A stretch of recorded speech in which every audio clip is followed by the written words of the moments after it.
Police station વિસ્તારમાં આવેલા outer ring road ઉપર 2 દિવસ પહેલા બનેલી હિટ એન્ડ રન કેસમાં અકસ્માત કરનાર આરોપીને પોલીસે ધરપકડ કરી છે। કીર્તન ડાખર નામનો યુવક જે પોલીસ પકડમાં આવ્યા બાદ 2 હાથ જોડીને માફી માંગવા લાગ્યો હતો અને રડતા રડતા પોતે કરેલી ભૂલનો સ્વીકાર કરતો નજરે પડ્યો। આરોપીને લોકોએ પકડી પોલીસના હવાલે કર્યો હતો। ત્યારે ગાડીમાં સવાર અન્ય 2 યુવાનો અને એક મહિલા ત્યાંથી ભાગવામાં સફળ રહ્યા હતા। જો કે પોલીસે ગુનો દાખલ કરી આરોપીને ઝડપી પાડવાની કામગીરી શરૂ કરી તો કીર્તન ડાકલાના પરિવારે પણ ભૂલનો સ્વીકાર કરી આ ઘટનામાં જે સજા મળે તે આપવાની તૈયારી બતાવી છે। 2 દિવસથી આ ગુનાનો જે મુખ્ય આરોપી જે ગાડીનો ડ્રાઈવર હતો કીર્તન ડાખરા એ ફરાર હતો। પોલીસે આ માટે અલગ અલગ ટેકનિકલ ટીમો બનાવેલ અને એનું એનાલિસિસ ચાલુ હતું। તે દરમિયાન પોલીસને બાતમી હકીકત મળેલ કે આ ગુનાનો મુખ્ય આરોપી રેલવે સ્ટેશનની આસપાસ છે। જે અંગેની બાતમી મળતા જ લસકાણા પોલીસ સ્ટેશનની ટીમ દ્વારા ત્યાં જઈને તાત્કાલિક આરોપીને ડિટેન કરવામાં આવેલ છે। સર, તમે કેટલા આરોપી થશે? એમાં દારૂ પીધો હતો કે નહીં, શું આખું બહાર આવ્યું છે? હા, આજે અકસ્માત બનેલ એમાં કુલ 4 વ્યક્તિ હતા ગાડીમાં। એમાં જે ડ્રાઈવર તરીકે આ જે કીર્તન ડાખરા હતો અને પાછળ 2 વ્યક્તિ બેઠેલા અને એક સાઈડમાં બેઠેલ વ્યક્તિ હતા। એ તમામની હાલ માહિતી મળી ગયેલ છે। તમામના સ્ટેટમેન્ટ નિવેદન લેવા ગયેલા છે અને હાલ તપાસ ચાલુ છે। સર, ઘટના સ્થળેથી એક આરોપી પકડાયો હતો, તેનું નામ શું છે ને એને શું નિવેદન લીધું છે આનામાં? ઘટના સ્થળ ઉપર કુલ 3 આરોપી ફરાર થઈ ગયેલા અને એક આરોપી જે પાછળ બેઠેલો હતો ગાડીમાં એ જેમી ભીંગરાડિયા હતો એ નશાની હાલતમાં હતો। પોલીસ સ્ટેશન લાવીને એને તાત્કાલિક ગુનો દાખલ કરેલ છે આપણે। સર, આ જે વ્યક્તિ છે મુખ્ય આરોપી, એનું મેડિકલમાં જો ના દેખાય એટલે આટલો સમય થઈ ગયો છે તો પછી કઈ રીતનું એમાં થઈ શકે? કે કોઈકના નિવેદનમાં બી કીધું છે? આરોપીની ધરપકડ થતાં તાત્કાલિક એને મેડિકલ સેમ્પલ માટે મોકલવામાં આવેલ છે। ખાસ કરીને એનું બ્લડ અને એનું હેર સેમ્પલ પણ લેવામાં આવેલ છે, જેથી થોડો ટાઈમ થતાં પણ જો એને નશો કરેલ હશે તો ચોક્કસ આપણને એની માહિતી મળી જશે। અને એની સાથે જે વ્યક્તિ પકડાયો છે એને નિવેદનમાં પણ કીધું હતું કે કંઈક આને નશો કર્યો છે, દારૂ ગાડી ચલાવી? હા, આ લોકો કામરેજ સેવની પાસે એક ફાર્મમાં ગયેલા હતા અને ત્યાં નશો કરીને આવેલા હતા એવું પ્રાથમિક તપાસમાં પણ જાણવા। કુંભને લઈને સમાચાર। પ્રયાગરાજમાં માનવ મહેરામણ ઉમટ્યું। ત્રિવેણી સંગમ પર આસ્થાની ડૂબકી લગાવવા માટે કરોડોની સંખ્યામાં ભક્તો પહોંચી રહ્યા છે। ત્રિવેણી સંગમ પર સવારથી બપોર સુધીમાં લોકોએ આસ્થાની ડૂબકી લગાવી। સાધુઓ પણ આકર્ષણનું કેન્દ્ર બન્યા। પ્રયાગરાજમાં રવિવારના દિવસે મોટી સંખ્યામાં શ્રદ્ધાળુઓ ઉમટ્યા છે અને આસ્થાની ડૂબકી લગાવી રહ્યા છે। માત્ર સંગમ ઘાટ પર જ નહીં, જાણે કે આખા મહાકુંભમાં તમને ભક્તોની ભીડ જોવા મળશે।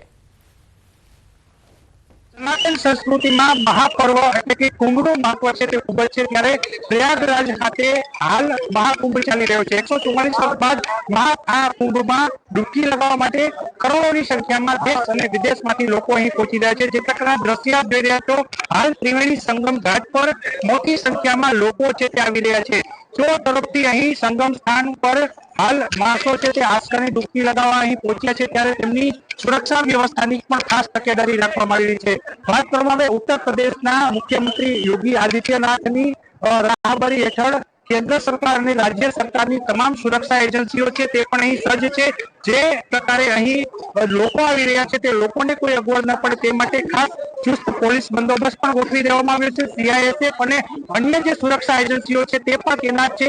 મહાકુંભમાં જે આવી રહેલા સાધુ સંતોના આશીર્વાદ મેળવી અને ત્રિવેણી સંગમમાં આસ્થાની ડૂબકી લગાવતા લોકોની પણ તમામ પ્રકારની તૈયારીઓ અને તકેદારીઓ અહીં જોઈ શકાય છે। કિંજલ કાસરિયા, ન્યૂઝ 18 ગુજરાતી, પ્રયાગ, ઉત્તર પ્રદેશ।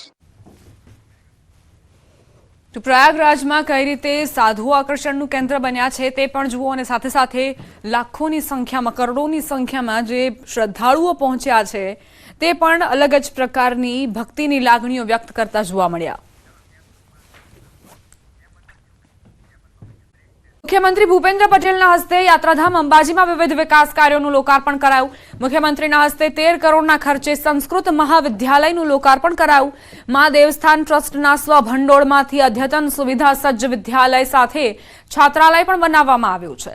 આ બિલ્ડિંગમાં 150 જેટલા વિદ્યાર્થીઓના શિક્ષણ સાથે આવાસનો સમાવેશ કરાયો છે।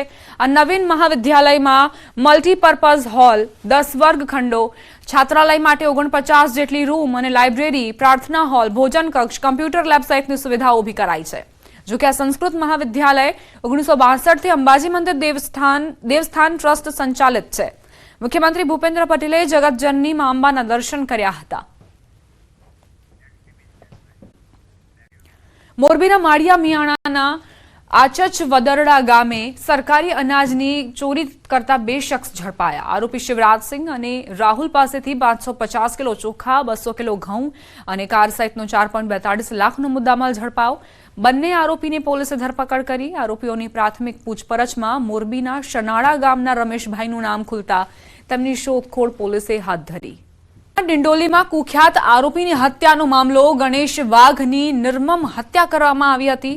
ભૂતકાળમાં દેવા ઉર્ફે કાલુ નામના યુવકના મર્ડર કેસના આરોપી ગણેશ વાઘની નિર્મમ હત્યા કરાઈ, જેમાં ડિંડોલી પોલીસે ગણતરીના કલાકોમાં હત્યાનો ભેદ ઉકેલ્યો. હત્યા કેસમાં 2 સગીર સહિત 6ની ધરપકડ કરાઈ છે. ઝડપાયેલા આરોપીઓમાં સુખલાલ પાટીલ, પવન પાટીલ, હર્ષલ કોડી, અર્જુન યાદવ સહિત 6 આરોપીઓની ધરપકડ કરાઈ છે.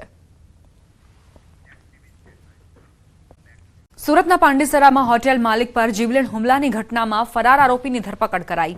છેલ્લા 25 વર્ષથી આરોપી આકુલ રામચંદ્ર લેંકા હતો. પોલીસ પકડથી દૂર. વર્ષ 2000માં આરોપીએ સિદ્ધાર્થનગર વસાહત ખાતે મેસ ચલાવતા હોટેલ માલિક ગોપીનાથ ગૌડ પર ઘાતક હથિયાર વડે હુમલો કર્યો હતો, જે બાદ પોલીસ પકડથી બચવા આરોપી ઓરિસ્સા ફરાર થઈ ગયો હતો અને બાદમાં સુરતમાં અલગ અલગ સરનામે છુપાઈને રહેતો હતો. સુરત ક્રાઇમ બ્રાન્ચે આરોપીને સચિન કંસાળ ખાતેથી ઝડપી પાડ્યો.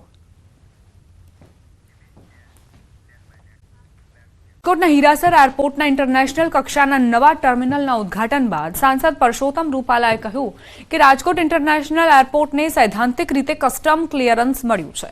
કસ્ટમ ક્લિયરન્સ ઇમિગ્રેશનની મંજૂરી પણ ગૃહ વિભાગ પાસેથી મેળવવાના પ્રયાસો શરૂ છે. 1-2 દિવસમાં સત્તાવાર જાહેરાત થઈ જશે. આગામી ટૂંક સમયમાં રાજકોટથી ઇન્ટરનેશનલ ફ્લાઇટ શરૂ થશે. કસ્ટમ ક્લિયરન્સ માટેની પણ આંતરરાષ્ટ્રીય હવાઈ મથકની અંદર વ્યવસ્થાઓ ઊભી કરવાની હોય છે. કસ્ટમ ક્લિયરન્સ નાણાં વિભાગ તરફથી એને સૈદ્ધાંતિક રીતે એમણે મંજૂર કરી દીધું છે. 1-2 દિવસની અંદર જ કદાચ સત્તાવાર રીતે પણ એમનો હુકમ આપણા હાથમાં આવી જશે. રાજકોટમાં ભેજાબાજોએ બોગસ ડોક્યુમેન્ટના બહાને બેંકમાંથી લાખોની લોન મેળવી છેતરપિંડી આચરી. બેંકના મહિલા મેનેજર, કર્મચારી સહિત 5 લોકો સામે ફરિયાદ નોંધાઈ. આરોપીઓએ ખોટા ડોક્યુમેન્ટના આધારે વિજય કમર્શિયલ બેંકમાંથી 93,15,000ની લોન મેળવી.